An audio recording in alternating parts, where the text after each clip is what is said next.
Hi, today I'm making the best ever banana cake with the whole wheat flour. By the way, I have always hated eating bananas, but surprisingly, when I eat this cake, I start loving bananas since then.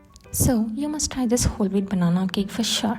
Start with the wheat ingredients. So, first, mash the 3 ripe bananas with the help of the fork.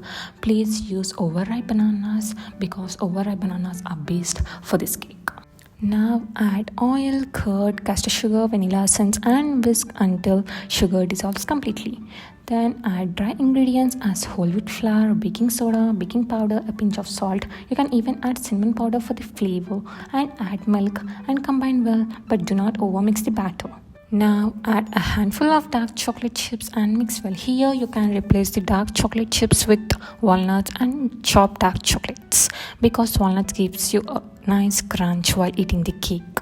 Now scoop the batter and add into the grease-lined cake tin. Now bake the cake in preheated oven at 160 degrees Celsius for 30 to 40 minutes. Then roll the cake and cut into slices and have it.